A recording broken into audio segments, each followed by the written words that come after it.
Yes, hi everyone. Friends, welcome to Yourpedia channel. I am Jatin, your civil mentor. Friends, treatment of waste water जो है एक अपने आप में एक इम्पॉर्टेंट टॉपिक है। JEE के एग्ज़ाम की अगर हम बात करें तो जूनियर एनवायरमेंटल इंजीनियरिंग में अगर हम PYQs की भी एनालिसिस करते हैं तो आपको नंबर ऑफ क्वेश्चंस जो है वो इस टॉपिक से देखने को मिलेंगे। तो यहीं पर मैं आज आपको ये जो टॉपिक है इसके बारे में थोड़ी क्लैरिटी मैं आपको देना चाहूँगा। तो आज की जो वीडियो है मेरी वो इस टॉपिक को लेकर है। अब ऑल्दो कि इस टॉपिक को जब हम एक्सप्लेन करेंगे, अभी मैं आपको बताऊंगा अभी, तो काफ़ी सारे टॉपिक्स इसमें कवर करने होंगे, बट क्योंकि इतना टाइम नहीं है कि मैं सारे टॉपिक्स को कवर कर सकूं, बट मैं आपको एक ओवरव्यू यहाँ पर देने वाला हूँ कि ट्रीटमेंट ऑफ वेस्ट वाटर की कैसे कौन कौन से स्टेप्स हम फॉलो करते हैं वेस्ट वाटर की ट्रीटमेंट में। उसमें से कुछ टर्म्स हैं, कुछ यूनिट्स हैं जिसको मैं एक्सप्लेन भी कर दूंगा। ओके फ्रेंड्स, तो स्टार्ट करते हैं ट्रीटमेंट ऑफ वेस्ट वाटर। तो जब हम वेस्ट वाटर की ट्रीटमेंट की बात करते हैं तो यहाँ पर ट्रीटमेंट को कैसे करते हैं, ट्रीटमेंट को करने के लिए कौन कौन से मेथड्स हैं, कौन कौन से स्टेप्स हैं, उसको हम पहले एक फ्लो चार्ट के उसमें समझेंगे। उसके लिए मैं पहले थोड़ी सी आपको जो है अंडरस्टैंडिंग क्लियर करना चाहता हूँ दो टर्म्स के ऊपर। फ्रेंड्स, एक टर्म जो होती है जिसको बोलते हैं यूनिट ऑपरेशंस और एक टर्म होती है यूनिट प्रोसेस। बेसिकली जो ट्रीटमेंट होती है, चाहे आप रॉ वाटर की ट्रीटमेंट की बात करो या वेस्ट वाटर की ट्रीटमेंट की बात करो, तो जो ट्रीटमेंट होती है उसको बेसिकली क्लासीफाई किया जाता है। उनको क्लासीफाई किया गया है दो बेसिक मेथड्स में, एक है आपका यूनिट ऑपरेशन और एक है यूनिट प्रोसेस। तो जब हम ट्रीटमेंट के क्लासिफिकेशंस की बात करते हैं तो यहाँ पर ब्रॉडली इसकी क्लासिफिकेशन दो मेथड से होती है। एक में हम बोलते हैं कि यूनिट ऑपरेशन, और एक ट्रीटमेंट इन्वॉल्व करता है आपका यूनिट प्रोसेस। अब इसका मतलब क्या निकल कर आता है कि यूनिट ऑपरेशन जो अगर हम कर रहे हैं, ट्रीटमेंट जब हम कर रहे हैं और उसमें यूनिट ऑपरेशन कर रहे हैं, तो इसका मतलब क्या निकल कर आता है। फ्रेंड्स, यूनिट ऑपरेशन की जब मैं बात करता हूं तो यूनिट ऑपरेशन का मतलब क्या निकल कर आएगा। यूनिट ऑपरेशन का मतलब क्या होता है, basically physical process. It involves physical process. तो यूनिट ऑपरेशंस में हम किसकी बात करते हैं, फिजिकल प्रोसेस की बात करते हैं। फिजिकल प्रोसेस अगर आप ट्रीटमेंट कर रहे हैं और ट्रीटमेंट में अगर आप फिजिकल प्रोसेस यूज कर रहे हैं इम्प्योरिटीज को रिमूव करने के लिए, तो वो आपके यूनिट ऑपरेशंस उनको बोला जाता है। जैसे एग्जांपल, आप सेडिमेंटेशन करवा रहे हैं, तो सेडिमेंटेशंस की जब हम बात करते हैं जिसमें पार्टिकल सेटल करता है under the action of gravity, तो सेडिमेंटेशन एक यूनिट ऑपरेशन आपका बनता है। जब आप कोएगुलेशन, फ्लोकुलेशन, फिल्ट्रेशन जब करते हैं या आप स्क्रीनिंग कर रहे हैं, ग्रिड चैम्बर में पार्टिकल्स को सेटल करा रहे हैं, तो बेसिकली ये सब क्या है, यूनिट ऑपरेशंस होते हैं। एंड सिमिलर वे जब हम यूनिट प्रोसेस की बात करेंगे तो यूनिट प्रोसेस में क्या होता है, it involves chemical and biological process. Unit process की अगर हम बात करते हैं तो इसके अंदर हम बात किसकी करते हैं, केमिकल की एंड बायोलॉजिकल प्रोसेस की। Chemical and biological process, chemical and biological process, तो इसकी हम बात करते हैं यूनिट प्रोसेस के अंदर। तो जब हम केमिकल एंड बायोलॉजिकल प्रोसेस की बात करते हैं तो ये आपके क्या होंगे, यूनिट प्रोसेस होते हैं। जैसे एग्जांपल कि आप अगर वेस्ट वाटर को ट्रीट कर रहे हैं और उसमें जो ऑर्गेनिक मैटर्स हैं उसको हम रिमूव कर रहे हैं by the action of micro organism. हम केमिकल डालकर भी रिमूव कर सकते हैं और हम माइक्रो ऑर्गेनिज्म की हेल्प से भी ऑर्गेनिक मैटर को रिमूव कर सकते हैं। अगर हम यहाँ पर माइक्रो ऑर्गेनिज्म की हेल्प ले रहे हैं, जैसे आपने यूनिट्स का नाम सुना होगा, जब हम बायोलॉजिकल ट्रीटमेंट करते हैं आपने ट्रिकलिंग फिल्टर का नाम सुना है, आपने एक्टिवेटेड स्लज प्रोसेस का नाम सुना हुआ है, सेप्टिक टैंक जैसे आपके पास। तो ये जो आपके पास होते हैं यूनिट्स, इसमें माइक्रो ऑर्गेनिज्म की हेल्प से हम लोग क्या कर रहे होते हैं, ऑर्गेनिक मैटर को रिमूव कर रहे होते हैं। सो दैट्स वाई यहाँ पर जो बायोलॉजिकल प्रोसेस है वो एक टाइप का यूनिट प्रोसेस बनता है। सिमिलरली केमिकल प्रोसेस, जब हम कोई केमिकल्स ऐड करते हैं, जैसे हमें डिसइंफेक्शन अगर करना हो तो हमें केमिकल्स वगैरह ऐड करने पड़ते हैं। जब हमें पानी में न्यूट्रिएंट्स को रिमूव करना हो तो हमें केमिकल्स ऐड करते हैं, उसके लिए एडवांस ट्रीटमेंट फॉलो की जाती है। सो यूनिट प्रोसेस के अंदर आपके दो प्रोसेस इन्वॉल्व होंगे फ्रेंड्स, एक होगा केमिकल, एक होगा बायोलॉजिकल। तो दो बातें मैंने आपको बताई यहाँ पे कि ट्रीटमेंट की जब हम बात करते हैं तो इसके अंदर दो मेथड्स होते हैं। एक यूनिट ऑपरेशन होता है, आप यूनिट ऑपरेशन फॉलो कर सकते हैं ट्रीटमेंट करने के लिए, आप यूनिट प्रोसेस को भी फॉलो कर सकते हैं। अगर आप यूनिट ऑपरेशन फॉलो कर रहे हैं इसका मतलब आप फिजिकल प्रोसेस ही जस्ट यूज कर रहे हैं इम्प्योरिटीज को रिमूव करने के लिए। अगर आप केमिकल एंड बायोलॉजिकल प्रोसेस का भी यूज कर रहे हैं इंप्योरिटीज को रिमूव करने के लिए, इट मीन्स आप यूनिट प्रोसेस को भी फॉलो कर रहे हैं। जब हम वेस्ट वाटर की ट्रीटमेंट की बात करते हैं तो फ्रेंड्स, वेस्ट वाटर की ट्रीटमेंट में यूनिट ऑपरेशंस भी होते हैं और यूनिट प्रोसेस भी होते हैं। दोनों टेक्नोलॉजी का यूज किया जाता है या दोनों अप्रोच का यूज किया जाता है। तो दोनों अप्रोचेस को हम यूज करते हैं ट्रीटमेंट के लिए। तो वेस्ट वाटर की ट्रीटमेंट में ध्यान रखिएगा, यूनिट ऑपरेशंस भी होते हैं और यूनिट प्रोसेस भी होते हैं। ये बात क्लियर होगी। अब मैं आपको ट्रीटमेंट बताता हूं कि ट्रीटमेंट करते कैसे हैं। जब हम ट्रीटमेंट की बात करेंगे कि हमें वेस्ट वाटर की ट्रीटमेंट करनी है, basically treatment of waste water, इसको हम डिवाइड करते हैं, फर्दर क्लासीफाई करते हैं अलग अलग स्टेजेस के अंदर। जब हम ट्रीटमेंट को या वेस्ट वाटर की ट्रीटमेंट को जब हम क्लासीफाई करते हैं अलग अलग स्टेजेस के अंदर, तो यहाँ पर कौन कौन सी स्टेजेस निकल कर आती है ट्रीटमेंट की, तो 4 स्टेजेस यहाँ पर बच्चे इन्वॉल्व होती है। There are the 4 stages of treatment, 4 stages of treatment of waste water, 4 stages of treatment of waste water. तो 4 स्टेजेस में वेस्ट वाटर की ट्रीटमेंट होती है। फर्स्ट स्टेज बोले तो क्या बोलेंगे इसको, फर्स्ट स्टेज होगा आपका preliminary treatment. Preliminary treatment, first stage को क्या बोलते हैं, प्रीलिमिनरी ट्रीटमेंट। सेकंड स्टेज को क्या बोलते हैं बच्चे, सेकंड स्टेज को बोलते हैं प्राइमरी ट्रीटमेंट। सेकंड स्टेज को क्या बोल देंगे, प्राइमरी ट्रीटमेंट। थर्ड स्टेज को क्या बोलते हैं, secondary treatment, secondary treatment, secondary treatment. And fourth stage को क्या बोलेंगे फ्रेंड्स, फोर्थ स्टेज को बोलेंगे tertiary, tertiary treatment, tertiary treatment, या इसको एडवांस ट्रीटमेंट भी बोला जाता है।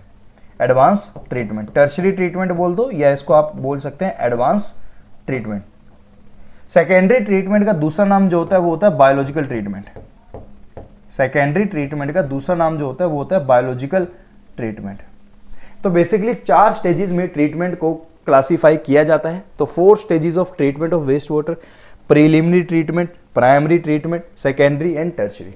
सबसे पहले हम प्रीलिमिनरी करते हैं, स्टेज नंबर 1 फॉलो करेंगे। उसके बाद स्टेज नंबर 2 में आती है वेस्ट वाटर की ट्रीटमेंट में प्राइमरी ट्रीटमेंट होता है, फिर secondary treatment and then last में टर्शरी ट्रीटमेंट। अब इसमें क्या होता है, प्रीलिमिनरी ट्रीटमेंट की क्या, प्रीलिमिनरी ट्रीटमेंट बोलते हैं किसको, अगर हम अपने वेस्ट वाटर में से इम्प्योरिटीज को रिमूव करना चाहते हैं। अब मैं आपको थोड़ा सा इम्प्योरिटीज के बारे में थोड़ा आइडिया दे देता हूँ कि हमारे वेस्ट वाटर में क्या क्या इम्प्योरिटीज हो सकती है।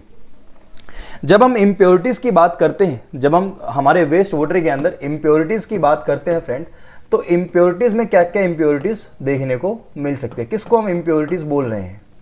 तो वेस्ट वाटर के अंदर इम्प्योरिटीज की अगर आप बात करते हैं तो यहाँ पर आपके वेस्ट वाटर में आपको सस्पेंडेड सॉलिड्स देखने को मिलेंगे, हैवी सस्पेंडेड सॉलिड्स आपको देखने को मिलेंगे, हैवी सस्पेंडेड सॉलिड्स। तो ये क्या है, इम्प्योरिटीज है। आपको इनऑर्गेनिक सस्पेंडेड पार्टिकल्स देखने को मिलेंगे, इनऑर्गेनिक सस्पेंडेड पार्टिकल्स देखने को मिलेंगे, इनऑर्गेनिक सस्पेंडेड पार्टिकल्स। तो ये भी क्या है, इम्प्योरिटी है। आपको ऑयल ग्रीस वगैरह भी देखने को मिलेंगी, ऑयल एंड ग्रीस, तो ये भी क्या है, इम्प्योरिटीज है। ऑर्गेनिक सस्पेंडेड पार्टिकल्स देखने को मिलेंगे, ऑर्गेनिक सस्पेंडेड पार्टिकल्स आपको देखने को मिलेंगे, तो ये भी क्या है, इम्प्योरिटी है। आपको ऑर्गेनिक डिसॉल्व्ड पार्टिकल्स देखने को मिलेंगे, ऑर्गेनिक डिसॉल्व्ड पार्टिकल्स आपको पानी में देखने को मिलते हैं, ये भी क्या है, इम्प्योरिटीज है। और आपको कुछ, अगर हम बात करें कुछ न्यूट्रिएंट्स वगैरह है या जिसको हम रिमूव करना चाहते हैं, तो न्यूट्रिएंट्स जो होंगे पानी के अंदर उनको भी हमें रिमूव अगर करना हो तो न्यूट्रिएंट्स भी एक टाइप का इम्प्योरिटीज बन जाएगा अगर हमें रिमूव करना है। तो अगर हम यूट्रोफिकेशन नहीं, हम यूट्रोफिकेशन को अवॉइड करना चाहते हैं, तो किसी वाटर बॉडी में जब हम डिस्पोज करेंगे तो वहाँ पे यूट्रोफिकेशन ना हो, तो न्यूट्रिएंट्स भी एक इम्प्योरिटीज बन जाएगी। माइक्रो ऑर्गेनिज्म पानी के अंदर प्रेजेंट हो सकता है, this is a micro organism. तो माइक्रो ऑर्गेनिज्म अगर पानी के अंदर प्रेजेंट है तो ये भी क्या है, आपकी इम्प्योरिटीज है।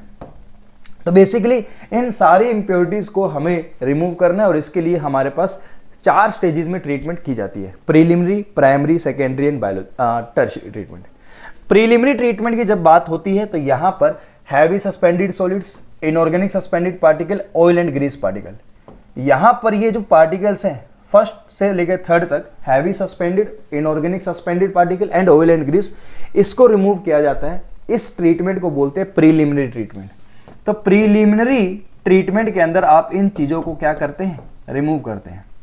उसके बाद ऑर्गेनिक सस्पेंडेड पार्टिकल्स को अगर रिमूव करना है तो इसके लिए हम प्राइमरी ट्रीटमेंट करते हैं, इसके लिए प्राइमरी ट्रीटमेंट होती है। ऑर्गेनिक डिसॉल्व्ड पार्टिकल्स को अगर रिमूव करना है तो इसके लिए हम बायोलॉजिकल या सेकेंडरी ट्रीटमेंट का यूज करते हैं। और पानी में माइक्रो ऑर्गेनिज्म को रिमूव करना है या न्यूट्रिएंट्स वगैरह को रिमूव करना है तो उसके लिए हम लोग टर्शियरी ट्रीटमेंट को फॉलो करते हैं, टर्शियरी ट्रीटमेंट फॉलो किए जाते हैं। तो बेसिकली 4 स्टेजेस में आपकी ट्रीटमेंट होती है, जिसमें यूनिट ऑपरेशंस भी आ रहे हैं और यूनिट प्रोसेस भी इन्वॉल्व हो रहे हैं। तो आपके वेस्ट वाटर ट्रीटमेंट में दोनों अप्रोच यूज की जा रही है, यूनिट ऑपरेशन भी और यूनिट प्रोसेस भी। और 4 स्टेजेस में इस पूरे ट्रीटमेंट को क्लासिफाई किया गया है, preliminary, primary, secondary and tertiary. तो जब हम वेस्ट वाटर की ट्रीटमेंट करते हैं तो करते भी इसी सीक्वेंस में है, पहले प्रीलिमिनरी होगा, उसके बाद प्राइमरी होगा, उसके बाद सेकेंडरी होगा एंड लास्ट में हम लोग टर्शियरी ट्रीटमेंट करते हैं।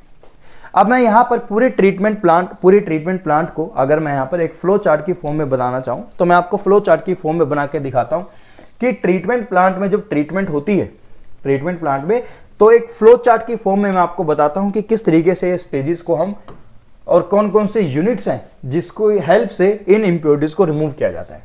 तो यहाँ पर मैं आपको स्टार्टिंग से बता रहा हूं। सबसे पहले यहां पर मान लो कि आपके पास क्या रहेगा, एक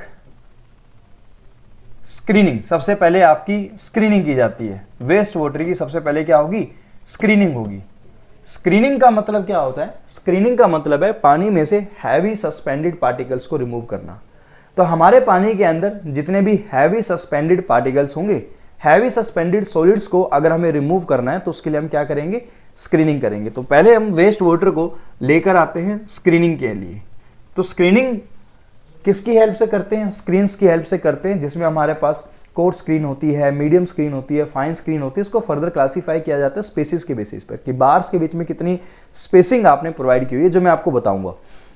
तो यहां पर सबसे पहले क्या होती है, स्क्रीनिंग होती है। तो हम क्या करेंगे, पहले हैवी सस्पेंडेड पार्टिकल्स को रिमूव करेंगे, जैसे मैंने अभी पीछे बताया आपको, हैवी सस्पेंडेड सॉलिड्स को, ये एक इम्प्योरिटी और इसको पानी में से रिमूव करना। बच्चे अगर इसको रिमूव नहीं करोगे तो आगे जब पानी लेकर जाओगे तो आपके जो पाइप्स वगैरह उसमें क्लॉग के चांसेस बनते हैं, चोकिंग के चांसेस बन जाते हैं, तो हमें इनको रिमूव करना पड़ता है। हैवी सस्पेंडेड सॉलिड्स को रिमूव किया जाता है स्क्रीनिंग के अंदर। स्क्रीनिंग के बाद पानी को आगे लेकर जाएंगे और आगे हमने बनाया हुआ है ग्रिट चैम्बर। आगे हमने क्या बनाया हुआ है, ग्रिट चैम्बर। ये जो ग्रिट चैम्बर होता है, ये इसका पर्पस क्या होता है, ग्रिट चैम्बर का पर्पस है इनऑर्गेनिक सस्पेंडेड पार्टिकल्स को रिमूव करना। तो ग्रिट चैम्बर में जो ग्रिट वर्ड है, ग्रिट का मतलब क्या है, ग्रिट का मतलब होता है इनऑर्गेनिक पार्टिकल्स। अगर हम ग्रिट की बात कर रहे हैं तो ग्रिट चैम्बर में ग्रिट को रिमूव किया जाता है, इनऑर्गेनिक सस्पेंडेड पार्टिकल्स को यहां पर रिमूव किया जाता है। तो इनऑर्गेनिक सस्पेंडेड पार्टिकल्स को हम रिमूव करते हैं ग्रिट चैम्बर में से। हैवी सस्पेंडेड सॉलिड्स यहां रिमूव करें, इनऑर्गेनिक सस्पेंडेड पार्टिकल्स यहां रिमूव किए जाते हैं। उसके बाद हम लोग ऑयल एंड ग्रीस को अगर रिमूव करना है तो हम स्कीमिंग टैंक का यूज करते हैं। स्कीमिंग टैंक का हम लोग यूज करते हैं ऑयल एंड ग्रीस को रिमूव करने के लिए। स्कीमिंग टैंक का यूज किया जाता है ऑयल एंड ग्रीस को रिमूव करने के लिए। तो स्कीमिंग टैंक में से ऑयल एंड ग्रीस को रिमूव किया जाता है। स्कीमिंग टैंक से ऑयल एंड ग्रीस को रिमूव किया। अब कई इंडिया में क्या है कि स्कीमिंग टैंक यूज नहीं करते, क्योंकि अब इसकी भी मैं जब वर्किंग बताऊंगा तो आपको समझ आएगा, क्योंकि कोएगुलेशन जो होता है ऑयल पार्टिकल्स का वो नहीं हो पाता हाई टेम्परेचर के ऊपर। जनरली टेम्परेचर इंडिया में ज़्यादा रहता है, बट उन लोकेशंस का क्या करें जहाँ पर टेम्परेचर कम है। जैसे आप शिमला की बात कर रहे हो, लेह लद्दाख की बात कर रहे हो, तो वहाँ टेम्परेचर कम है, तो वहाँ पर आप यूज़ कर सकते हैं अगर आप ऑयल एंड ग्रीस को रिमूव करना चाह रहे हैं। नहीं तो हमारे पास ऑयल एंड ग्रीस ट्रैप्स भी होते हैं, हम वहाँ पर ऑयल एंड ग्रीस ट्रैप्स लगा देते हैं और वहीं से ही ऑयल एंड ग्रीस सेपरेट हो जाते हैं। तो स्कीमिंग टैंक वैसे, क्योंकि ट्रीटमेंट प्लांट में एक मेथड है और हमें इसके बारे में नॉलेज होनी चाहिए, तो इसलिए मैं यहाँ पर लिख रहा हूँ स्कीमिंग टैंक। तो स्कीमिंग टैंक का यूज किया जाता है ऑयल एंड ग्रीस को रिमूव करने के लिए। अब यहाँ पर स्क्रीनिंग में क्या किया, हैवी सस्पेंडेड सॉलिड्स रिमूव किए। ग्रिट चैम्बर में इनऑर्गेनिक सस्पेंडेड पार्टिकल्स को रिमूव किया गया है। स्कीमिंग टैंक के अंदर क्या किया हमने, ऑयल एंड ग्रीस पार्टिकल को रिमूव किया। उसके बाद जो हमारे पास पार्टिकल है organic suspended particles. Organic suspended particles को रिमूव करने के लिए हम क्या करते हैं, हम प्राइमरी सेडिमेंटेशन टैंक की बात करते हैं। प्राइमरी सेडिमेंटेशन टैंक, पीएसटी जिसको बोलते हैं, तो प्राइमरी सेडिमेंटेशन टैंक जिसको क्या बोलते हैं, पीएसटी बोलते हैं। तो पीएसटी प्राइमरी सेडिमेंटेशन टैंक का पर्पस होता है ऑर्गेनिक सस्पेंडेड पार्टिकल को सेटल कराना, ऑर्गेनिक सस्पेंडेड पार्टिकल को रिमूव करना। तो ऑर्गेनिक सस्पेंडेड पार्टिकल यहाँ रिमूव होते हैं। तो पानी आया हमारा रो वेस्ट वाटर, तो यहाँ पर हमारा वेस्ट वाटर हमारे पास है और ये वेस्ट वाटर सबसे पहले इसकी स्क्रीनिंग की जाती है। स्क्रीनिंग करने के बाद पानी को आगे फ्लो करवाते हैं, ग्रिड चैम्बर में लेकर जाते हैं, फिर पानी को स्कीमिंग टैंक में लेकर गए, फिर पानी को प्राइमरी सेडिमेंटेशन टैंक में लेकर गए। प्राइमरी सेडिमेंटेशन टैंक में ऑर्गेनिक सस्पेंडेड पार्टिकल सेटल कर गए हैं। फिर पानी को आगे लेकर जाते हैं। अब इस पानी को जब हम आगे लेकर जाते हैं तो यहाँ पर आगे हमारे पास होता है सेकेंडरी ट्रीटमेंट, 2 डिग्री ट्रीटमेंट मैं यहाँ पे लिख रहा हूँ, सेकेंडरी ट्रीटमेंट या जिसको बायोलॉजिकल ट्रीटमेंट बोलेंगे। तो सेकेंडरी ट्रीटमेंट हम आगे यहाँ पर लेकर आ रहे हैं। This is the 2 degree treatment या आप इसको सेकेंडरी ट्रीटमेंट बोल सकते हैं। तो बायोलॉजिकल ट्रीटमेंट है। उसके बाद बायोलॉजिकल ट्रीटमेंट में क्या होगा, जो ऑर्गेनिक डिसॉल्व पार्टिकल्स है उनको यहाँ पर रिमूव किया जाता है। फिर सेकेंडरी ट्रीटमेंट के बाद यहाँ पर होता है क्या, बेसिकली जब डिकम्पोजिशन होता है ऑर्गेनिक पार्टिकल्स का तो बायोमास बनता है। उस बायोमास के सेटलमेंट को हम एसएसटी में करवाते हैं। सेकेंडरी सेडिमेंटेशन टैंक हम यहाँ पर बनाते हैं एसएसटी। तो सेकेंडरी सेडिमेंटेशन टैंक जैसे पीएसटी प्राइमरी सेडिमेंटेशन टैंक है। तो सेकेंड डिग्री ट्रीटमेंट के बाद पानी को आगे लेकर जाएंगे और उसमें जो बायोमास होगी पानी के अंदर उसको सेटल करवाया जाएगा सेकेंडरी सेडिमेंटेशन टैंक के अंदर। फिर एसएसटी के बाद पानी को आगे लेकर जाते हैं टर्शरी ट्रीटमेंट के लिए, 3rd डिग्री ट्रीटमेंट। तो यहाँ पर 3rd डिग्री का या टर्शरी ट्रीटमेंट, केमिकल ट्रीटमेंट या जिसको एडवांस ट्रीटमेंट बोलते हैं वो होता है। केमिकल ट्रीटमेंट यहाँ पर हमें अगर पानी में माइक्रो ऑर्गेनिज्म को रिमूव करना है तो वो करते हैं, केमिकल वगैरह डाल के डिसइंफेक्शन प्रोसेस किया जाता है। अगर पानी में न्यूट्रिएंट्स को रिमूव करना है तो आप न्यूट्रिएंट्स वगैरह को रिमूव कर देंगे अगर आप यूट्रोफिकेशन नहीं चाहते हैं।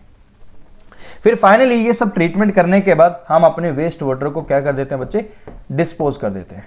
फाइनली वेस्ट वाटर को क्या किया जाता है, डिस्पोज किया जाता है। तो ये एक तरीके का फ्लो चार्ट है जो हमें पता होनी चाहिए, जो मैंने अभी आपको बताया भी था कि जब हम वेस्ट वाटर की ट्रीटमेंट करते हैं तो वेस्ट वाटर की ट्रीटमेंट में प्रीलिमिनरी ट्रीटमेंट, यहां तक की ट्रीटमेंट को क्या बोलेंगे, प्रीलिमिनरी ट्रीटमेंट, फिर प्राइमरी ट्रीटमेंट, फिर सेकेंडरी एंड देन लास्ट में टर्शरी ट्रीटमेंट। तो सारे ट्रीटमेंट को यहाँ पर यूज किया जाता है। यहाँ पर यूनिट ऑपरेशंस भी आ गए हैं और यूनिट प्रोसेस भी इन्वॉल्व हो गए हैं। और आपके एग्जाम में जो क्वेश्चंस आते हैं, जो क्वेश्चन पूछे गए हैं वो हर एक यूनिट से क्वेश्चन पूछे गए हैं। अगर आप अपने एग्जाम में देखेंगे क्या सर स्क्रीनिंग से क्वेश्चन आया है, बिल्कुल आया है। स्क्रीनिंग से क्वेश्चन बिल्कुल पूछा गया है। ग्रिड चैम्बर से क्वेश्चन पूछा गया है। स्कीमिंग टैंक से, पीएसटी से, सेकेंडरी ट्रीटमेंट से, टर्शरी ट्रीटमेंट, हर पॉइंट से आपके एग्जाम में क्वेश्चन पूछा गया है, चाहे आप JEE की बात करो या JSO की बात करो। तो हर एग्जाम में जो है क्वेश्चन यहाँ से हर टॉपिक से क्वेश्चन पूछा गया है। इसका मतलब हर टॉपिक हमारे लिए इंपॉर्टेंट रोल प्ले करेगा। हर टॉपिक्स की अंडरस्टैंडिंग हमें अच्छे से होनी चाहिए। अब एक एक करके, अब इसके भी अभी तो इसमें भी काफी सारे पॉइंट्स है जो अभी हमें डिस्कस करने हैं, तो मैं आपको आपकी अंडरस्टैंडिंग थोड़ी थोड़ी करके क्लियर कर रहा हूं। अब यहां पर होता है क्या, मैं थोड़ा सा इसको और एडवांस में बता रहा हूं। सबसे पहले हम वेस्ट वाटर को क्या करते हैं, स्क्रीनिंग करते हैं। वेस्ट वाटर की स्क्रीनिंग क्या होती है, बेसिकली स्क्रीनिंग का पर्पस क्या है करने का, इसमें पानी में जैसे विजुलाइज करना है यहाँ पर कि पानी फ्लो कर रहा है और पानी में हैवी सस्पेंडेड सॉलिड्स है, फ्लोटिंग मैटर्स है। पानी के अंदर heavy suspended solids, floating matters है, कुछ फाइबर्स प्रेजेंट है, क्लॉथ वगैरह प्रेजेंट है। तो उन हैवी सस्पेंडेड सॉलिड्स को हमें पानी से अलग करना है। तो उसके लिए हमने क्या करना है, स्क्रीनिंग प्रोसेस करना है। स्क्रीनिंग प्रोसेस करने के लिए स्क्रीन्स का यूज किया जाता है। अब जो स्क्रीन्स होती हैं, बेसिकली आपके पास जो स्क्रीन्स होती हैं वो इन द फॉर्म ऑफ बार्स होती हैं। जो स्क्रीन्स होती हैं वो इन द फॉर्म ऑफ बार्स होती है। उन बार्स के बीच में स्पेसिंग करते हैं। जैसे एग्जांपल ये बार है, ये मार्कर आप देख पा रहे हैं, तो ये एक बार मान के चलिएगा। अब एक मार्कर यहां रखा, इसके ठीक पैरेलल एक दूसरा बार रखा, इसके ठीक पैरेलल में एक और बार। तो नंबर ऑफ बार्स हमने एक दूसरे के पैरेलल रख दिए। इन बार्स के बीच की स्पेसिंग हमने डिफाइन करी। अगर बार्स के बीच की स्पेसिंग 50 या 50 mm से ज्यादा होती है तो हम बोलते हैं कोर्स स्क्रीन है। तो ये बार रख दी तो पानी ऐसे फ्लो करके आएगा, तो बड़े पार्टिकल यहां पर रुक जाएंगे, तो छोटे पार्टिकल पानी के साथ फ्लो करके आगे चले जाएंगे। तो कोर्स स्क्रीन्स अगर हम यूज करेंगे, मतलब स्पेसिंग ज्यादा रखी हुई है, तो कोर्सर पार्टिकल्स इजीली यहां पे रिमूव हो जाएंगे, बट फाइनर पार्टिकल रिमूव नहीं होगा। बट अगर यहीं पर हम स्पेसिंग को कम कर दें, 6 से 40 mm की स्पेसिंग रखते हैं अगर इसके बीच में, तो इसको बोलते हैं मीडियम स्क्रीन। तो फाइन स्क्रीन से एडवांटेज क्या मिलेगा, फाइन स्क्रीन से कंपेरेटिवली छोटे पार्टिकल भी रिमूव हो जाएंगे, बट बिल्कुल ही जो छोटे पार्टिकल है वो पास करके चले जाएंगे। हम फाइन स्क्रीन का अगर यूज करें, बिल्कुल छोटी स्क्रीन का यूज करें, फाइन स्क्रीन यानी वर्ड का साइज बिल्कुल छोटा अगर कर दे, तो फाइन स्क्रीन जो वायर मैश की फॉर्म में होती है, जिसका साइज 1.5 mm की फॉर्म में 1.5 mm का ही साइज रहता है स्पेसिंग का, तो अगर हम फाइन स्क्रीन का यूज करते हैं तो बिल्कुल छोटे पार्टिकल जो है वो भी एक तरीके से रिमूव हो सकते हैं। बट यहां पर प्रॉब्लम ये आती है कि अगर आपने फाइन स्क्रीन्स को यूज किया बच्चे, तो जल्दी से आपको क्लीनिंग करनी पड़ेगी, बार बार आपको क्लीनिंग करनी पड़ेगी, फ्रीक्वेंट क्लीनिंग आपको करनी पड़ेगी, और यहां पर जो है मेंटेनेंस एंड ऑपरेशनल कॉस्ट एक तरीके से इंक्रीज कर जाती है। इसी वजह से हम fine screen generally treatment plant में अवॉइड करते हैं, हम कोर्स या मीडियम स्क्रीन को यूज कर सकते हैं, और जो फाइन पार्टिकल्स है उसको हम आगे किसी और यूनिट्स में रिमूव कर देते हैं। तो स्क्रीनिंग जब हम करते हैं तो स्क्रीनिंग में जो है पार्टिकल क्या करेगा, वो अलग हो जाएगा। अब पार्टिकल अलग हो गया पानी से, अब जो पार्टिकल पानी से अलग हो गए हैं उन पार्टिकल्स को आपको डिस्पोज करके आना है। भाई वो पार्टिकल्स तो पानी से अलग हो गए हैं, आपने स्क्रीन्स लगाई थी, स्क्रीनिंग करने की वजह से पार्टिकल्स पानी से अलग हो गए हैं, अब उन पार्टिकल्स को हमें डिस्पोज करके आना है। और डिस्पोजल करने के लिए हमारे पास मेथड्स होते हैं, डिस्पोजल करने के लिए हमारे पास क्या है, मेथड्स हैं। मेथड्स में जैसे आप सॉलिड वेस्ट की जब डिस्पोजल करते हैं तो आप वो वाले मेथड्स यूज करते हैं कि आप यहां पर लैंड फिलिंग कर सकते हैं, आप यहां पर इंसिनरेशन कर सकते हैं, पायरोलिसिस कर सकते हैं, तो अलग अलग मेथड्स आपके पास है, आप कोई भी मेथड वहां से अडॉप्ट कर सकते हैं। बाकी जब आप सॉलिड वेस्ट डिस्पोजल पढ़ेंगे तो आपको समझ आएगा कि कौन सा मेथड किस सिचुएशन में अडॉप्ट किया जाता है, ठीक है, कि लैंड फिलिंग कब करेंगे, कंपोस्टिंग कब करेंगे, इंसिनरेशन कब करते हैं, पायरोलिसिस कब करते हैं, ऑटोक्लेविंग कब करते हैं। तो मेथड्स तो बहुत सारे हैं, बट किस सिचुएशन में कौन से सॉलिड वेस्ट के लिए कौन सा मेथड ज्यादा बेस्ट निकल कर आता है, तो हम उस तरीके को वो सॉलिड वेस्ट में डिस्कस करेंगे। तो स्क्रीनिंग का पर्पस आपको समझ आ गया है। स्क्रीनिंग में क्या करते हैं, हैवी जो सॉलिड्स होंगे उसको पानी से अलग कर देते हैं, उसको बाद में डिस्पोज कर देते हैं। अब यहां पर जब हम डिस्पोज करने की बात करते हैं तो यहां पर बहुत सारी क्वांटिटी में हैवी सॉलिड्स कलेक्ट हो जाते हैं, और इतने ज्यादा हैवी सॉलिड्स को एक तरीके से डिस्पोज करना काफी डिफिकल्ट हो जाता है, क्योंकि पार्टिकल्स बहुत बड़े बड़े हैं।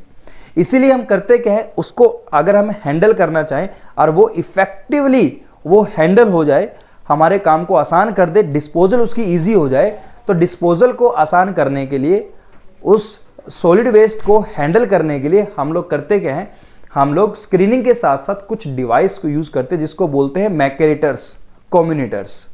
कम्युनिटर्स एंड मैकेरेटर्स कुछ ऐसे डिवाइस होते हैं जो स्क्रीनिंग के साथ लगाए जाते हैं, कि जैसे आपने स्क्रीनिंग करने की वजह से जो पार्टिकल्स स्क्रीन आउट हो गया है, उन पार्टिकल्स को इन डिवाइस से पास करवाया जाता है, कम्युनिटर से या मैकेरेटर से।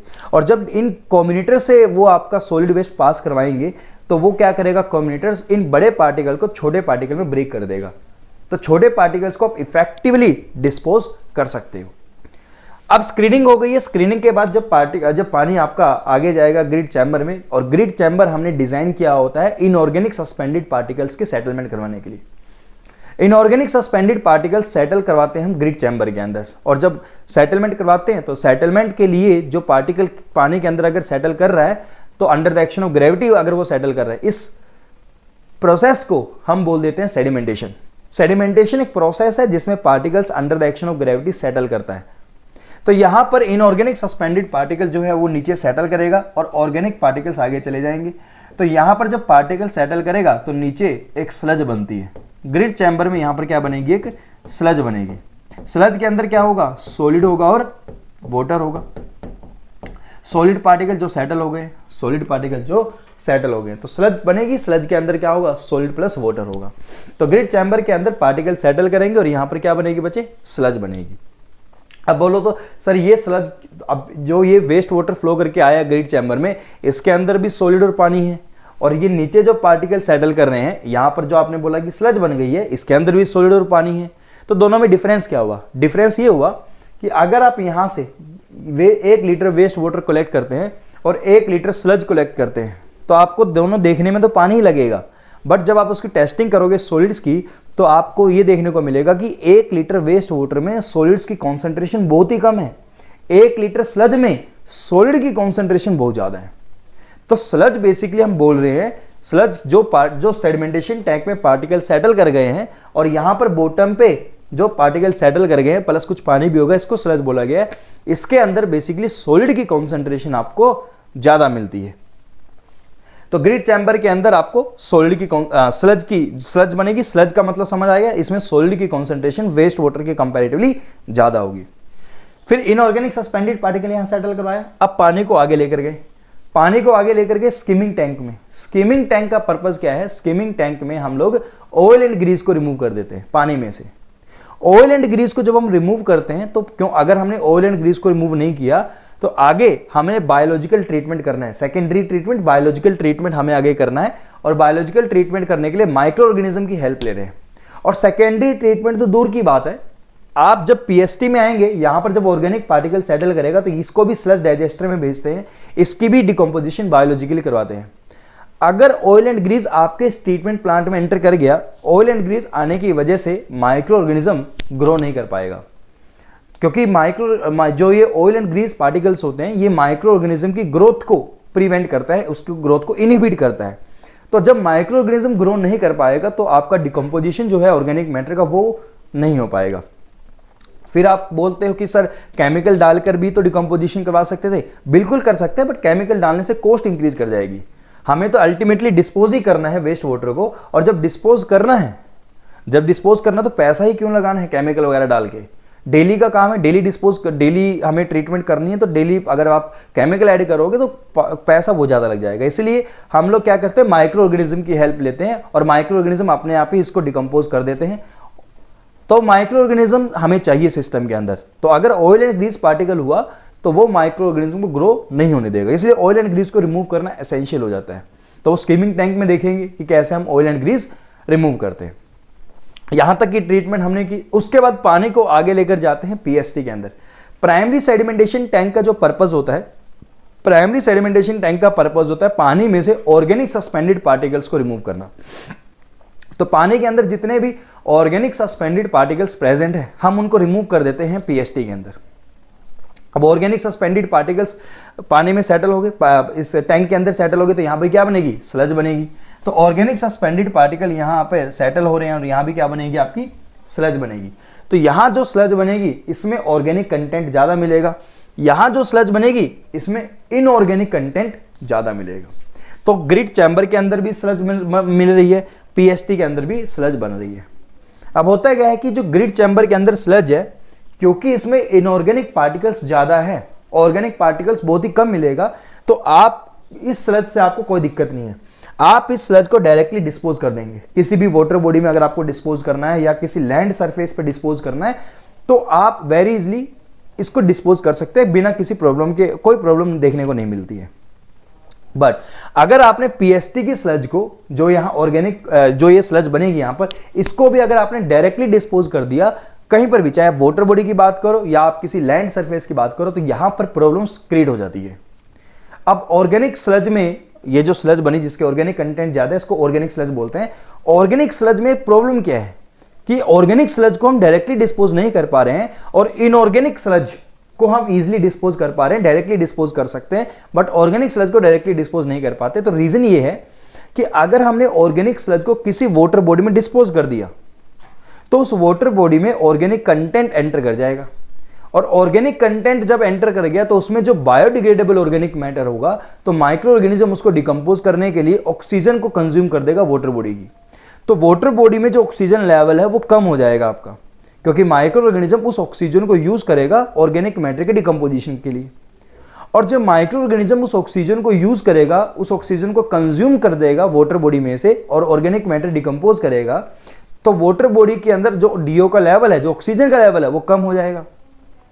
और वाटर बॉडी के अंदर जो एक्वेटिक लाइफ है उसको अपने सर्वाइवल के लिए ऑक्सीजन चाहिए होगी, तो यहां पर जो है वो एक्वेटिक लाइफ का सर्वाइवल डिफिकल्ट हो जाएगा। तो हम एनवायरनमेंट को हार्म नहीं करना चाहते हैं। हम ये चाहेंगे कि जब हमें वेस्ट वाटर डिस्पोज करना है किसी भी वाटर बॉडी के अंदर, तो हम नहीं चाहेंगे कि हमारी वजह से एनवायरनमेंट जो है एक तरीके से उसको प्रॉब्लम आए। इसलिए हम लोग कोशिश करेंगे कि पानी में से जितना भी ऑर्गेनिक कंटेंट है हम लोग रिमूव कर दें उसको। इसलिए ऑर्गेनिक कंटेंट को रिमूव करने के लिए यहां पर इसकी स्लज की जो ऑर्गेनिक स्लज बनी है इसको डायरेक्टली डिस्पोज नहीं करेंगे, इसको पहले स्लज डाइजेस्टर में लेकर जाते हैं। तो स्लज डाइजेस्टर जहां पर स्लज की डाइजेशन होगी उसमें से ऑर्गेनिक कंटेंट को रिमूव किया जाएगा।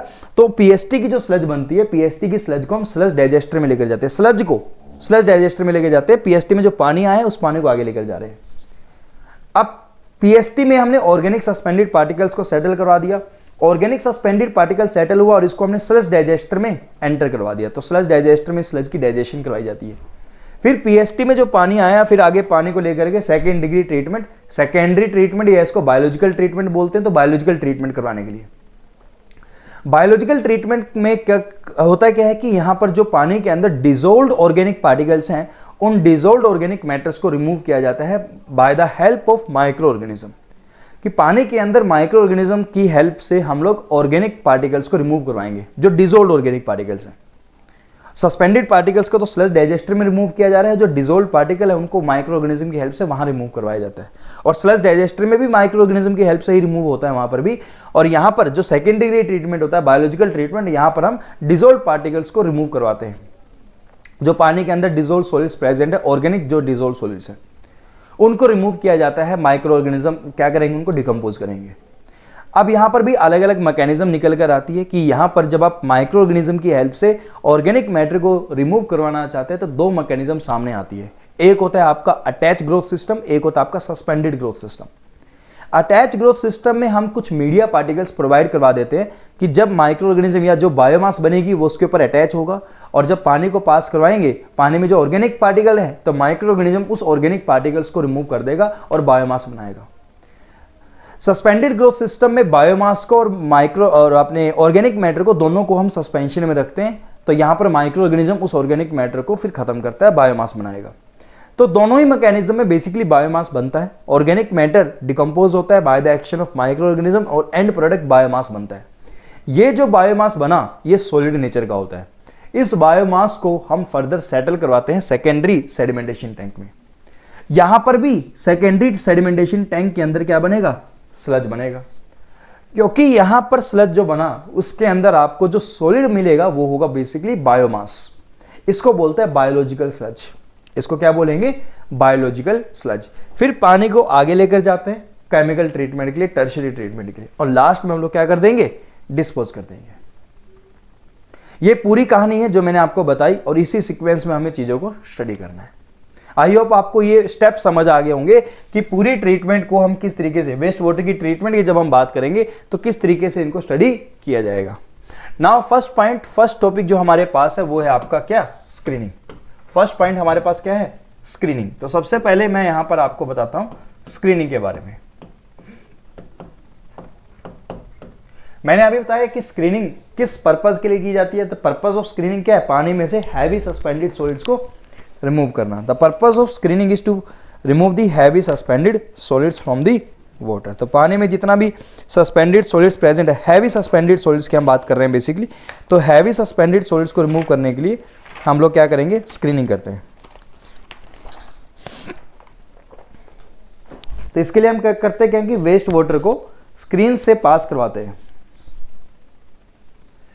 तो लिखो, it is done for the removal of, it is done for the removal of, it is done for the removal of heavy suspended solids, heavy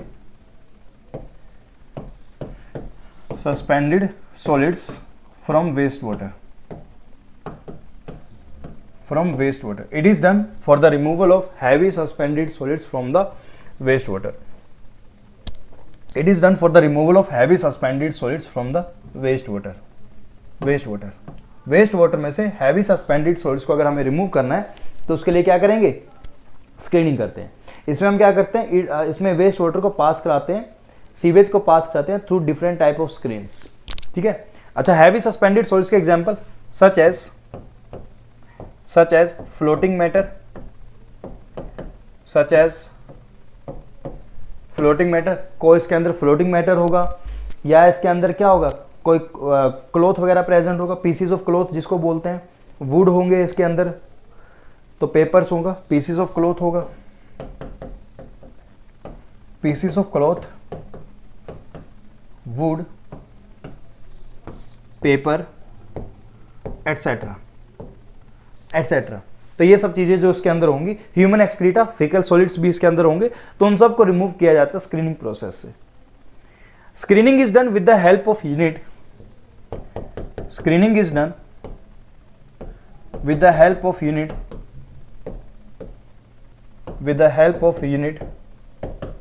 screening is done with the help of unit termed as, क्या बोलते हैं उसको, screening is done with the help of unit termed as screens, termed as screens, उनको screens बोलते हैं, which are classified as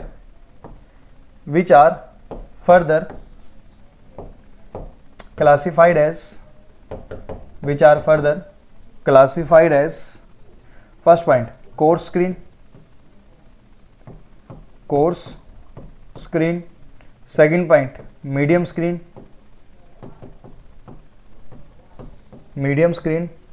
third point fine screen.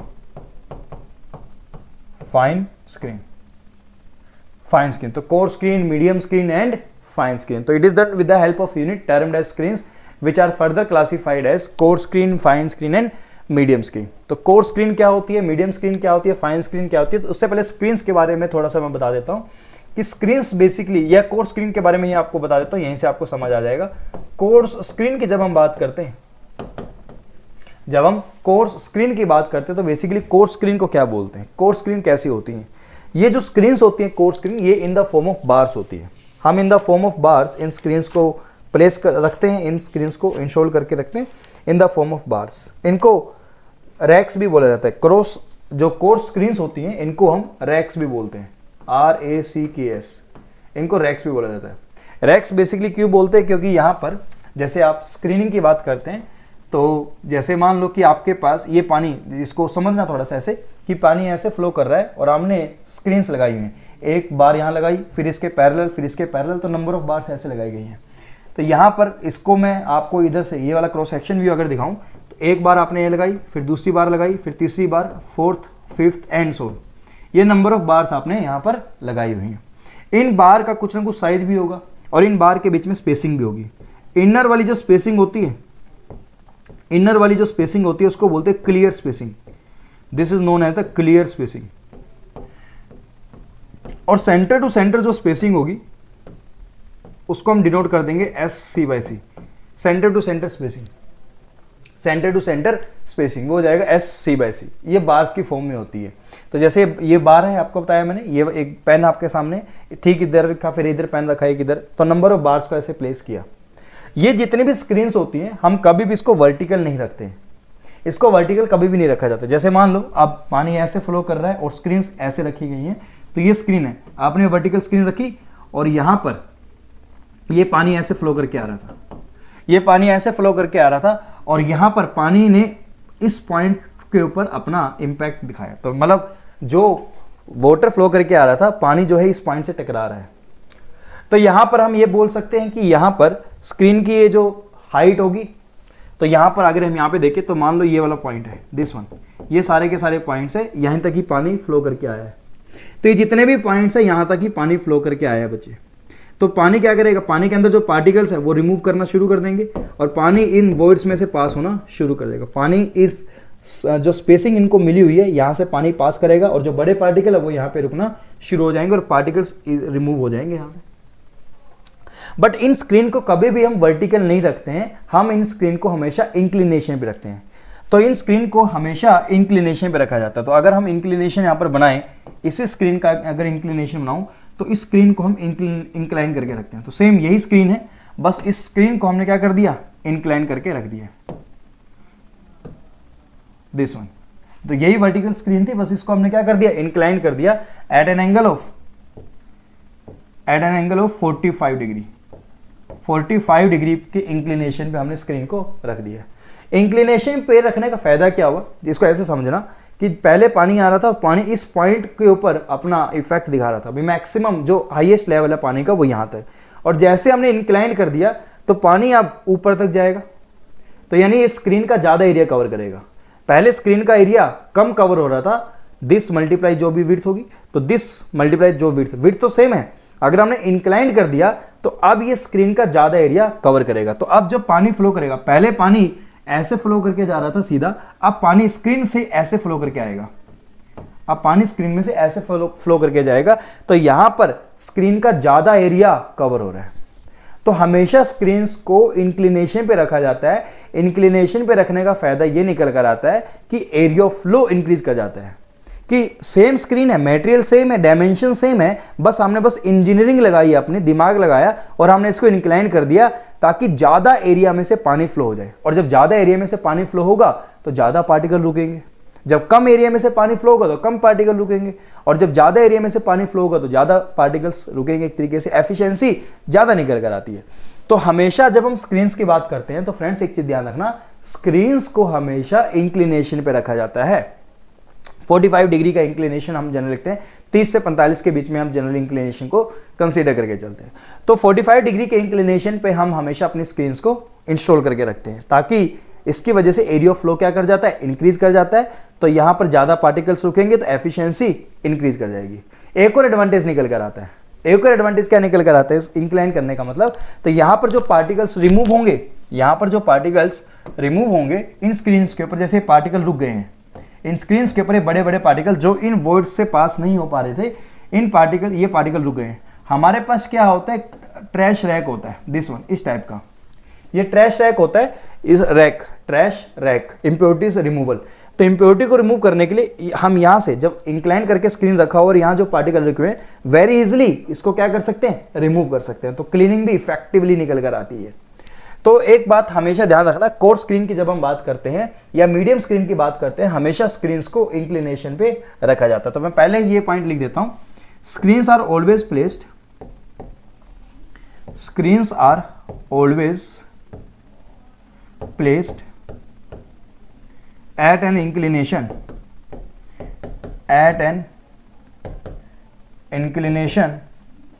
of about 45 degree, at an inclination of about 45 degree, due to which area of flow increases, area of flow increases, due to which area of flow increases, जिसकी वजह से area of flow क्या कर जाता है, increase कर जाता है, due to which area of flow increases and further more particles retained, या आप ऐसे बोल सकते हैं, and further results in increase in efficiency, and further results in increase in its efficiency and effectiveness of cleaning and effectiveness in cleaning। और cleaning में भी क्या होता है, ये इफेक्टिवनेस निकल कर आता है। तो स्क्रीनिंग्स को हमेशा, स्क्रीन्स को हमेशा इंक्लिनेशन पे रखा जाता है अबाउट 45 डिग्री, जिसकी वजह से एफिशिएंसी इंक्रीज कर जाती है और साथ में क्लीनिंग की जो इफेक्टिवनेस है वो भी इंक्रीज कर जाती है। अब कोर स्क्रीन के बीच में स्पेसिंग कितनी रखते हैं, तो ध्यान रखिएगा, याद रखिएगा इस बात को। स्पेसिंग की जब हम बात करेंगे कोर स्क्रीन के लिए, तो स्पेसिंग जो रखी जाती है, spacing between the bars, in bars के बीच की जो स्पेसिंग होती है, सेंटर टू सेंटर स्पेसिंग की बात होती है, तो सेंटर टू सेंटर जो स्पेसिंग होती है greater than equal to 50 mm। Spacing between the bars greater than equal to 50 mm। 50 mm में 50 mm से ज्यादा अगर आप स्पेस रख रहे हैं तो वो आपकी कोर स्क्रीन बोली जाएगी, that will be your course screen. तो उसको हम क्या बोलेंगे, कोर्स स्क्रीन, हम यहां पे इसको बोल देंगे, ठीक है। उसके बाद सेकंड स्क्रीन जो हमारे पास है बच्चे, सेकंड स्क्रीन जो हमारे पास रहेगी, that will be medium screen. तो सेकंड स्क्रीन जो रहेगी उसको हम क्या बोलेंगे, मीडियम स्क्रीन। तो मैं सेकंड स्क्रीन लिख रहा हूं यहां पे, सेकंड है हमारे पास medium screen.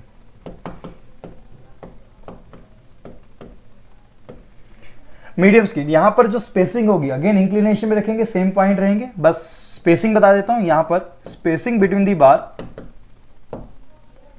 Spacing between bars is 6 to 40 mm, 6 से 40 mm के बीच में यहां पर क्या रखती है, इसकी स्पेसिंग रखते हैं। 6 से 40 mm के बीच में हम यहां पर स्पेसिंग रखते हैं। तो ये हमारी कौन सी स्क्रीन हो जाएगी, मीडियम स्क्रीन हो जाएगी।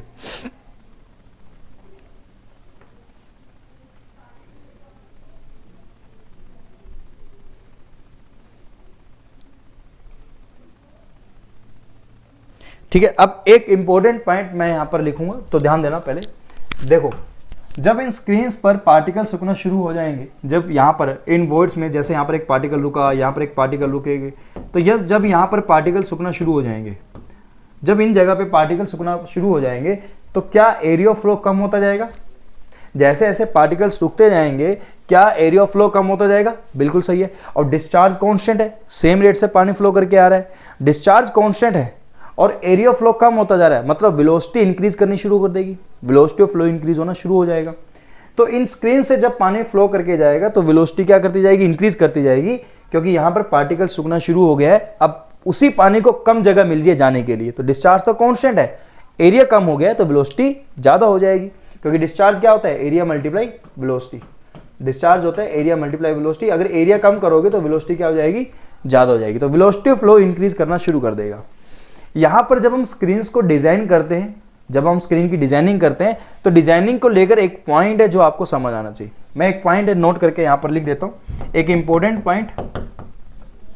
इंपॉर्टेंट पॉइंट क्या बोलता है कि while designing the screens clear opening, important point क्या बोलता है, मैं वो पॉइंट यहां पर लिख रहा हूं। While designing the screen, while designing the screens, while designing the screens clear opening should have, clear opening should have, clear opening बोलते हैं यहां पे, तो इसका मतलब क्लियर स्पेसिंग की बात होगी। clear opening should have, clear opening should have sufficient total area,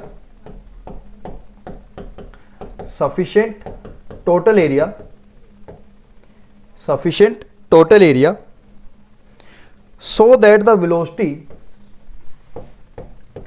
so that the velocity, so that the velocity through them, through them is not more than, is not more than 0.8 to 1 mm per second, 0.8 to 1 mm पर second.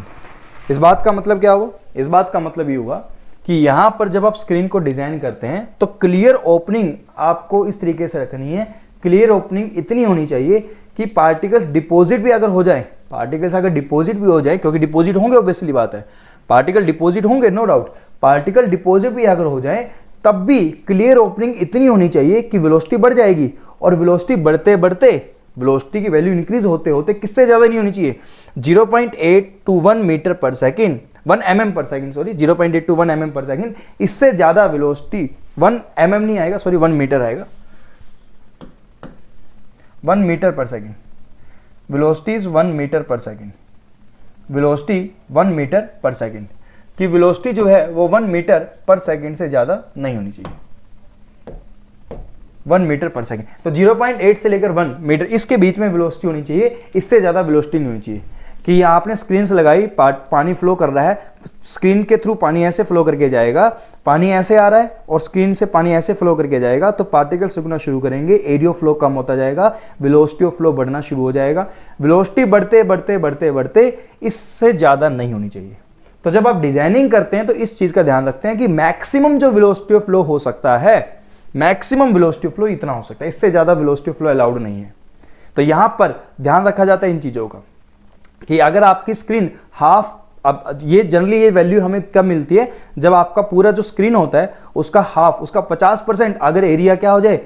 चोक हो जाए। 50% area अगर चोक हो जाता है तब हमें ये वाली कंडीशन देखने को मिलेगी। अगर 50% से ज्यादा एरिया चोक हो गया तो यहां पर हमें फिर क्लीनिंग करने की रिक्वायरमेंट होगी। तो 50% एरिया भी अगर चोक हो जाता है तब तक कोई दिक्कत नहीं है, बट 50% से ज्यादा अगर चोकिंग हो गया तो वो अलाउड नहीं है, तब आपको क्या करना होगा? फिर क्लीनिंग यहां पर करनी पड़ेगी। तो यहां पर ठीक है, तो एक पॉइंट और मैं बता देता हूं, दैट मींस इसी को कंटिन्यू में करके हम एक और पॉइंट लिख देते हैं, not more than half the screen clogging is allowed. That means not more than half the screen, not more than half the screen, not more than half the screen, not more than half the screen clogging is allowed, not more than half the screen clogging is allowed। Half the screen clogging is allowed. Half screen से ज़्यादा क्लोगिंग allowed नहीं है। 50% अगर क्लोग हो गया तो वो ठीक है, उससे ज़्यादा अलाउड नहीं होगा। फिर अब जब स्क्रीन में से पानी फ्लो करेगा, इस स्क्रीन में से जब पानी फ्लो करके जाएगा और पार्टिकल रुकेंगे, इंप्योरिटीज रुकेंगी, तो यहाँ पर पानी की एनर्जी में लॉस देखने को मिलेगा। पानी फ्लो कर रहा है और स्क्रीन आगे लगी हुई है, पानी स्क्रीन से थ्रू पास होके जाना चाह रहा है, पानी स्क्रीन के थ्रू पास होके जाना चाह रहा है और इंप्योरिटीज रुकती जा रही हैं, तो वो इंप्योरिटीज, वो स्क्रीन पानी के फ्लो को रेजिस्टेंस ऑफर करेगा। पानी फ्लो होना चाह रहा है स्क्रीन के थ्रू और स्क्रीन के ऊपर इंप्योरिटीज भी रुकती चली जा रही हैं, तो पानी इजिली नहीं जा पाएगा, पानी की एनर्जी में कुछ ना कुछ लॉस निकल कर आएगा, क्योंकि वो इंप्योरिटीज, वो स्क्रीन्स पानी के फ्लो को रेजिस्टेंस ऑफर करेंगी। तो यहां पर जब पानी फ्लो होगा तो पानी के फ्लो में रेजिस्टेंस देखने को मिलेगा या पानी की एनर्जी में लॉस देखने को मिलेगा। तो अगर वो एनर्जी का लॉस आपको कैलकुलेट करना हो तो एनर्जी का लॉस आप कैलकुलेट कर सकते हैं। नोट का नेक्स्ट पॉइंट है, नोट का फर्स्ट पॉइंट था, नोट का सेकंड पॉइंट, नोट का सेकंड पॉइंट कि जब हम हेड लॉस की बात करते हैं, head loss through the screen, head loss through the screen, head loss through the screen, in screen से हमें कितना हेड लॉस मिलेगा, तो उस हेड लॉस का मैग्नीट्यूड कितना होगा, 0.0729 v square minus u square. This is the head loss through the screen. ये क्या होगा, 0.0729 v square minus u square. ये होता है head loss through the screen. This is the head loss through the screen, जिसमें v की value क्या है और u की वैल्यू क्या है। v को बोलते हैं velocity through the screen, velocity of flow through the screen, velocity of flow through screen. पानी की वेलोसिटी स्क्रीन के थ्रू कितनी है, जब पानी स्क्रीन के थ्रू फ्लो करेगा उस टाइम पे वेलोसिटी, और u है वेलोसिटी ऑफ अप्रोच, जब पानी आ रहा है, वेलोसिटी ऑफ अप्रोच क्या है, u हो जाएगा वेलोसिटी ऑफ फ्लो। जैसे यहां पर या यहीं पे समझा देता हूं, जैसे स्क्रीन है, ये स्क्रीन है, इन स्क्रीन से जब पानी फ्लो करके जा रहा है तो ये है v, velocity through the screen, और जब पानी इन स्क्रीन के पास आ रहा है, जब पानी स्क्रीन की तरफ आ रहा है उस टाइम पे वेलोसिटी कितनी है, u। तो वेलोसिटी ऑफ अप्रोच u है, velocity through the screen is v। तो ये फॉर्मूला हमारे पास है जो हमें ध्यान रखना है कि हेड लॉस अगर पूछे तो क्या फॉर्मूला बनेगा, फॉर्मूला ही पूछेगा आप लोगों से, तो इस ये वाला फॉर्मूला आपको ध्यान रखना है, 0.0729 इंटू में v स्क्वायर माइनस का u square. Head loss through the screen is this. एक स्क्रीन बचती है यहां पर, मैं एक स्क्रीन और बता देता हूं जिसको हम बोलते हैं क्या, fine screen. Fine screen generally क्या होती है, वो वायर मैश की फॉर्म में होती है। थर्ड स्क्रीन जो हमारे पास है वो है fine screen. Fine screen, it is in the form of wire mesh, it is in the form of wire mesh, it is in the form of wire mash.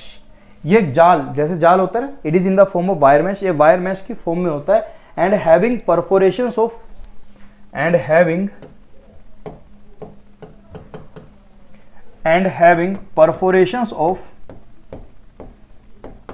perforations of 1.5 mm to 3 mm, 1.5 mm to 3 mm। तो इसमें जो spacing होती है wire mesh की, इसमें spacing 1.5 mm to 3 mm होते हैं। तो जैसे आपके पास ये वायर मैश बना होगा, इसमें जो परफोरेशन का साइज होता है वो इतना होता है, 1.5 mm to 3 mm। अब फाइन स्क्रीन है, साइज बहुत छोटा है यहाँ पे वॉइड्स का, तो ज़्यादा से ज़्यादा इंप्योरिटीज रुकेंगी, बट फ्रीक्वेंटली हमें क्लीनिंग करनी पड़ेगी, तो मेंटेनेंस कॉस्ट, ऑपरेशनल कॉस्ट ज़्यादा हो जाती है। तो इसी वजह से नॉर्मल ट्रीटमेंट कंडीशन में इसको अवॉइड किया जाता है। तो इन पार्टिकल्स को आगे, जैसे ग्रिड चैम्बर है, पीएसटी है, वहाँ पर हम पार्टिकल्स को रिमूव कर देते हैं। तो मेरे ख्याल से आपको ये वाला जो टॉपिक है, स्क्रीनिंग वाला जो टॉपिक है, वो आपको समझ आ गया होगा कि स्क्रीनिंग की जब हम बात करते हैं तो स्क्रीनिंग क्या होता है। स्क्रीनिंग के बारे में आपको पूरा डिटेल में बता दी है। क्लियर है पॉइंट सबको, स्क्रीनिंग क्या होता है। इसमें कोई पॉइंट, अगर कोई डाउट हो आपको इस टॉपिक के अंदर, तो आप मेरे को कमेंट करके बता सकते हैं। तो स्क्रीनिंग मैंने आपको बता दिया। अब ग्रिड चैम्बर, अब टाइम अलाउ नहीं कर रहे हैं तो ग्रिड चैम्बर भी मैं आपको बता देता कि ग्रिड चैम्बर क्या होता है, इसको हम बाद में देखेंगे कभी। तो ग्रिड चैम्बर, स्किमिंग टैंक, वैसे ओवरव्यू मैंने आपको दे दिया है कि पूरे ट्रीटमेंट प्लांट में हम 2 यूनिट ऑपरेशन, यूनिट प्रोसेस, ये अप्रोच यूज करते हैं। फर्दर 4 स्टेजेस की ट्रीटमेंट्स होती है, ये मैं ओवरव्यू आपको दे चुका हूँ। ठीक है फ्रेंड्स, अब आई होप कि आपको टॉपिक समझ आ गया होगा और आपको ओवरव्यू भी समझ आ गया होगा। और क्वेश्चन बनते, जैसे मैंने आपको बताया कि क्वेश्चन पूछा जाता है। जो क्वेश्चन आया था कोर्स स्क्रीन से आया था कि कोर्स स्क्रीन के बीच में स्पेसिंग कितनी होती है, तो ऐसा क्वेश्चन पूछा गया था एग्जाम के अंदर। तो यहाँ पर हर टॉपिक से क्वेश्चन पूछे जाएंगे, ठीक है ना। तो आई होप कि आपको स्क्रीनिंग वाला टॉपिक क्लियर हो गया होगा। बाकी अगर कभी नेक्स्ट किसी टॉपिक की वीडियो अगर बनानी होगी तो मैं आपको वो वाली वीडियो भी बता दूंगा, ठीक है friends. Okay, thank you everyone.